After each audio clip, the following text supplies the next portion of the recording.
Assalamualaikum warahmatullahi wabarakatuh. Terima kasih kepada Ibu Rulia Nisa, STMT selaku dosen pengampu mata kuliah metodologi penelitian yang telah memberikan kami kesempatan. Perkenalkan, saya Hernando Rizky dengan NIM 026 dan rekan saya. Dan saya Kusdamayanti NIM 101. Dari kelompok 14 akan membahas mengenai analisa beban kerja mental mahasiswa pada mahasiswa teknik industri angkatan 23 dengan menggunakan metode NASA TLX. Di sini saya akan menjelaskan mengenai latar belakang dari laporan kami, di mana mahasiswa adalah individu yang menempuh pendidikan di perguruan tinggi dan diharapkan menjadi agen perubahan yang tak hanya memperoleh ilmu, tetapi juga mengembangkan keterampilan, pemikiran kritis, kreativitas, dan kepedulian sosial. Dalam proses pembelajarannya, mahasiswa diberi keleluasaan berpikir dan bereksperimen karena dianggap sebagai individu dewasa yang bertanggung jawab atas kebutuhannya. Namun, di tengah tuntutan akademik yang tinggi, mahasiswa beresiko mengalami beban kerja mental yang dapat memengaruhi konsentrasi, motivasi, dan performa akademik. Beban kerja mental terjadi ketika terdapat ketidakseimbangan antara tuntutan perkuliahan dan kemampuan individu dalam mengatasinya. Menurut WHO dan para ahli, kesehatan mental mencakup kemampuan individu dalam menghadapi stres dan menjalani kehidupan secara produktif. Oleh karena itu, diperlukan upaya untuk mengukur dan menganalisis beban kerja mental mahasiswa, seperti melalui metode NASA TLX, guna merancang strategi efektif dalam mengelola tekanan akademik dan meningkatkan kesejahteraan mental, termasuk bagi mahasiswa teknik industri Universitas Trunojoyo Madura. Selanjutnya ada rumusan masalah. Pada laporan ini terdapat dua rumusan masalah yang diantaranya yang pertama, bagaimana strategi yang dapat diterapkan untuk mengurangi beban kerja mental mahasiswa teknik industri guna meningkatkan efektivitas pembelajaran dan kesejahteraan mereka. Yang kedua, apakah beban kerja mental dapat mengaruhi kesehatan mental mahasiswa teknik industri? Selanjutnya adalah tujuan penelitian. Sama seperti rumusan masalah sebelumnya, tujuan penelitian terdapat dua tujuan. Di antaranya, yang pertama, menentukan strategi yang tepat untuk mengurangi beban kerja mental pada mahasiswa teknik industri. Dan yang kedua, mengevaluasi dampak kerja mental terhadap kesehatan mental mahasiswa teknik industri. Selanjutnya ada manfaat penelitian. Pada laporan kali ini terdapat 4 manfaat penelitian, yang diantaranya yang pertama, menambah wawasan mengenai psikologi pendidikan dan ekonomi kognitif, khususnya pada konteks beban kerja mental. Yang kedua, menyediakan strategi yang rekomendasi terhadap mahasiswa agar dapat mengelola tekanan akademik dengan lebih baik agar mengurangi resiko stres. Yang ketiga, memberikan wawasan mengenai beban kerja mental mahasiswa sehingga para dosen dan tenaga pendidik dapat merancang metode pembelajaran yang lebih efektif serta mendukung kesejahteraan mahasiswa. Yang keempat, menjadi referensi untuk institusi pendidikan dalam mengembangkan program pendampingan atau layanan konseling terhadap mahasiswa yang memiliki tekanan terhadap akademiknya. Selanjutnya ada batasan penelitian yang terdapat 4 batasan. Di antaranya yang pertama, partisipan yang dilibatkan dalam laporan ini adalah mahasiswa aktif program studi teknik industri. Yang kedua, fokus penelitian ini hanya pada beban kerja mental mahasiswa dengan menggunakan metode NASA TLX. Yang ketiga, pengukuran beban kerja mental hanya menggunakan metode NASA TLX tanpa membandingkannya dengan metode lain. Yang keempat, penelitian ini dilakukan dalam periode tertentu dan tidak meneliti dampak jangka panjang dari beban kerja mental terhadap kesehatan mahasiswa. Pada slide ini, saya akan memulai untuk membahas mengenai bab 2, yaitu tinjauan pustaka. Yang berisi pertama ada studi penelitian terdahulu. Penelitian pertama adalah penelitian oleh Verlania dan Adlianti tahun 2023, di mana setiap sistem pembelajaran memiliki dampak, salah satunya adalah beban kerja mental. Penelitian ini menyoroti dampak pembelajaran daring terhadap beban kerja mental mahasiswa teknik industri S1 dengan melibatkan 150 responden dari semester 1, 3, dan 5 yang telah mengikuti pembelajaran daring minimal 3 bulan. Metode yang digunakan adalah NASA TLX dengan 6 indikator. Yang pertama ada kebutuhan mental, waktu, fisik, usaha, performansi, dan frustasi. Hasilnya menunjukkan rata-rata skor beban kerja mental sebesar 69,85 dengan indikator tertinggi pada kebutuhan waktu. Lalu ada penelitian kedua, yaitu penelitian dari Saputra dan Herwanto tahun 2022, di mana tingginya permintaan produksi menyebabkan tekanan mental pada karyawan. Dengan metode Nasat LX yang melibatkan 10 karyawan, divisi produksi diperoleh skor WWL rata-rata 61,27, di mana itu termasuk kategori tinggi. Faktor utama yang menyebabkan adanya kurangnya waktu istirahat, fasilitas kerja, dan motivasi karyawan. Selanjutnya, penelitian terakhir ada penelitian dari Jan Natin dan Dahda tahun 2023, di mana pada PT FCM menunjukkan bahwa meski beban kerja mental pegawai tergolong rendah, tetap diperlukan perbaikan sistem kerja dengan metode Nasat LX pada 10 pegawai. Ditemukan bahwa operator menghadapi tekanan dari pemantauan mesin dan pengisian timesheet. Hasil ini mendorong usulan perbaikan seperti penyesuaian shift, pengurangan jam lembur, serta sesi briefing untuk meningkatkan keselamatan dan kinerja para karyawan.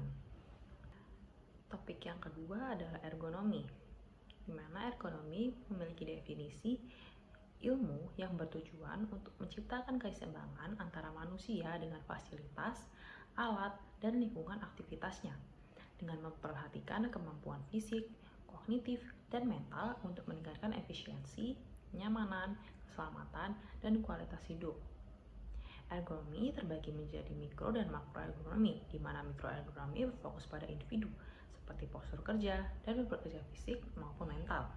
Salah satu aspek pentingnya adalah analisis beban kerja guna merancang sistem kerja yang manusiawi dan produktif. Selanjutnya, tinjauan pustaka yang ketiga adalah beban kerja, di mana beban kerja mencakup tuntutan fisik dan mental yang harus dipenuhi individu dalam menyelesaikan tugas, seperti aktivitas fisik, konsentrasi, dan tekanan psikologis. Beban kerja yang tidak seimbang dapat menyebabkan kelelahan, stres, dan penurunan kinerja. Oleh karena itu, penting untuk menjaga agar beban kerja tetap sesuai dengan kemampuan fisik dan mental pekerja agar kinerja optimal dan kesehatan tetap terjaga. Kemudian yang keempat ada beban kerja mental. Beban kerja mental adalah kondisi ketika otak harus terus memproses, menganalisis, dan mengevaluasi informasi secara intens dalam menyelesaikan tugas, terutama yang kompleks dan membutuhkan konsentrasi tinggi, kreativitas, serta pemikiran logis.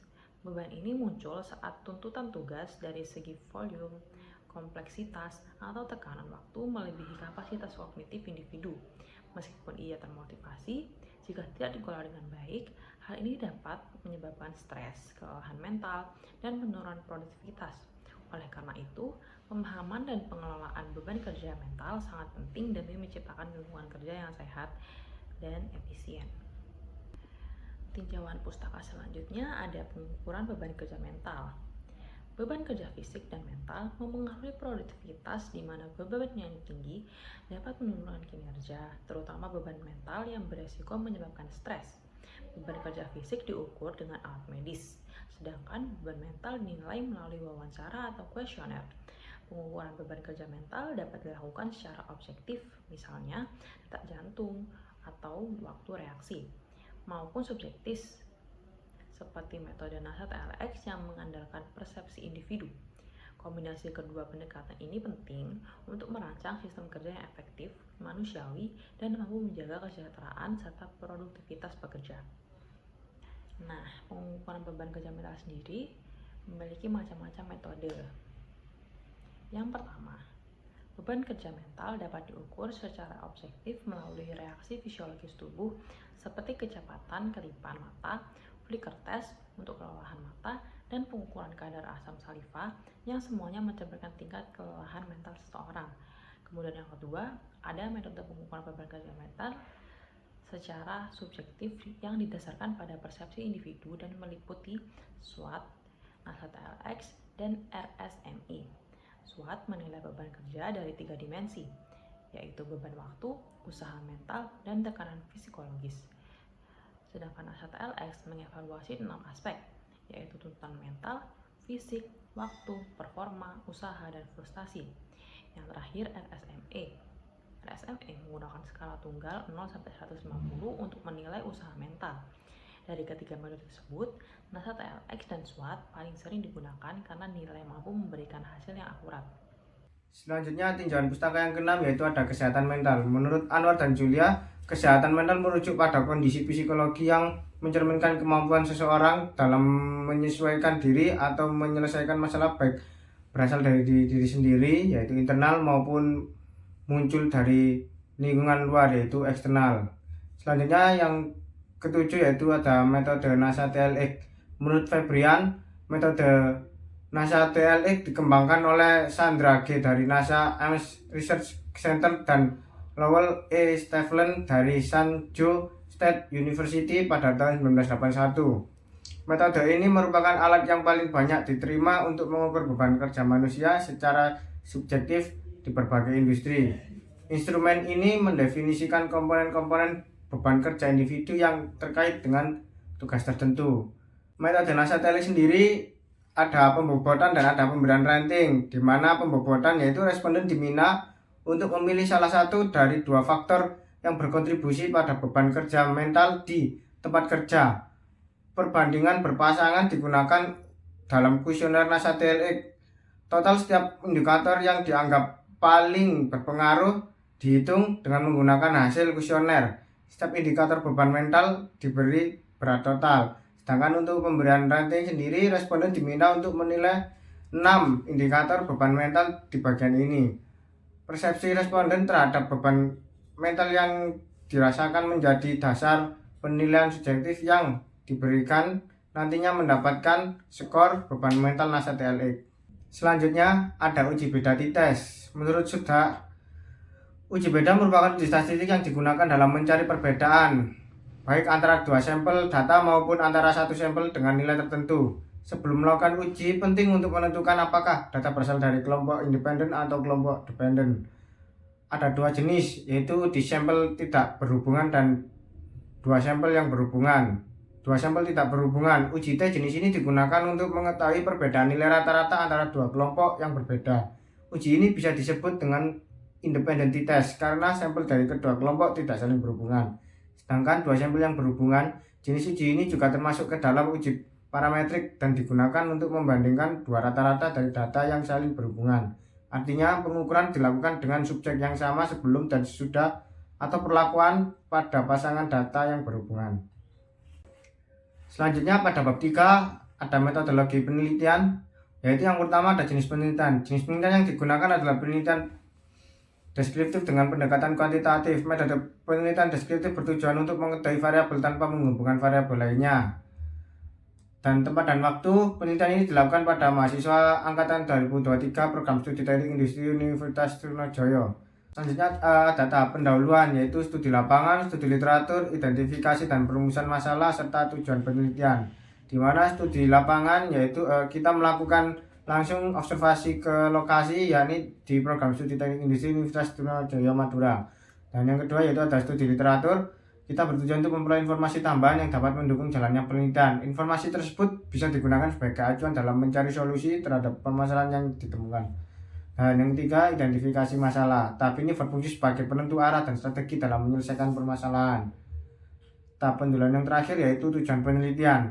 Berdasarkan latar belakang dan rumusan masalah yang telah dijabarkan sebelumnya, pada tahap ini dilakukan perumusan tujuan utama dari penelitian. Tujuan tersebut menjadi dasar bagi arah dan fokus kegiatan penelitian yang dilakukan. Ada tahap pengumpulan data, yaitu kita menggunakan data primer dan data sekunder.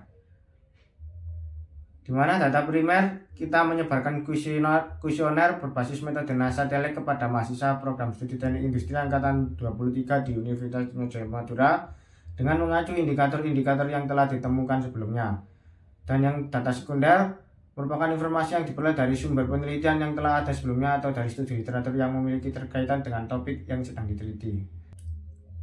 Tahap pengolahan data, yaitu ada mental domain, physical domain, temporal domain, effort, frustration, dan performance. Di mana mental domain yaitu menggambarkan sejauh mana tuntunan mental yang dialami mahasiswa selama menjalani aktivitas akademik. seperti mengikuti perkuliahan, mengerjakan tugas, dan mengerjakan praktikum. Physical domain menggambarkan tingkat aktivitas fisik yang diperlukan mahasiswa selama menjalani kegiatan akademik maupun organisasi kemahasiswaan. Temporal domain menunjukkan tekanan waktu yang dialami oleh mahasiswa selama mengikuti kegiatan perkuliahan di kampus. Effort mengukur seberapa besar usaha yang harus dikerahkan oleh mahasiswa untuk menjalankan aktivitas perkuliahannya. Frustration level menggambarkan tingkat tekanan dan stres yang dirasakan mahasiswa selama menjalani aktivitas akademik. Dan yang terakhir, performance menunjukkan tingkat pencapaian dan keberhasilan mahasiswa selama menempuh studi serta seberapa puas mahasiswa terhadap hasil yang diperoleh. Selanjutnya ada pembobotan, rating, dan pemberian akhir skor, di mana pembobotan yaitu dilakukan dengan memberikan kuesioner perbandingan berpasangan sebanyak 15 pertanyaan. Rating yaitu responden memberikan skor untuk 6 indikator dengan rentang nilai 0 hingga 100. Pemberian skor akhir yaitu di mana beban kerja mental dihitung dengan mengalihkan bobot dan rating pada masing-masing indikator, kemudian menjumlahkan seluruh hasilnya dan membaginya dengan angka 15 yaitu jumlah total perbandingan berpasangan. Selanjutnya ada analisa dan pembahasan. Hasil dari pengukuran beban kerja subjektif ini kemudian dianalisis secara deskriptif menggunakan narasi atau diagram. Selanjutnya dilakukan tabulasi untuk mengetahui rata-rata beban kerja subjektif pada mahasiswa teknik industri Universitas Trunojoyo Madura. Dan dari hasil uji statistik yang dilakukan, analisa apakah beban kerja mental yang dirasakan oleh mahasiswa mengambil SKS tinggi lebih banyak dibandingkan mahasiswa yang mengambil SKS rendah. Dan yang terakhir yaitu ada diagram aliran penelitian yaitu sebagai berikut. Sekian presentasi dari kelompok 14. Mohon maaf bila terdapat banyak kekurangan. Kami terima kritikan dan saran. Dan kami akhiri. Wassalamualaikum warahmatullahi wabarakatuh.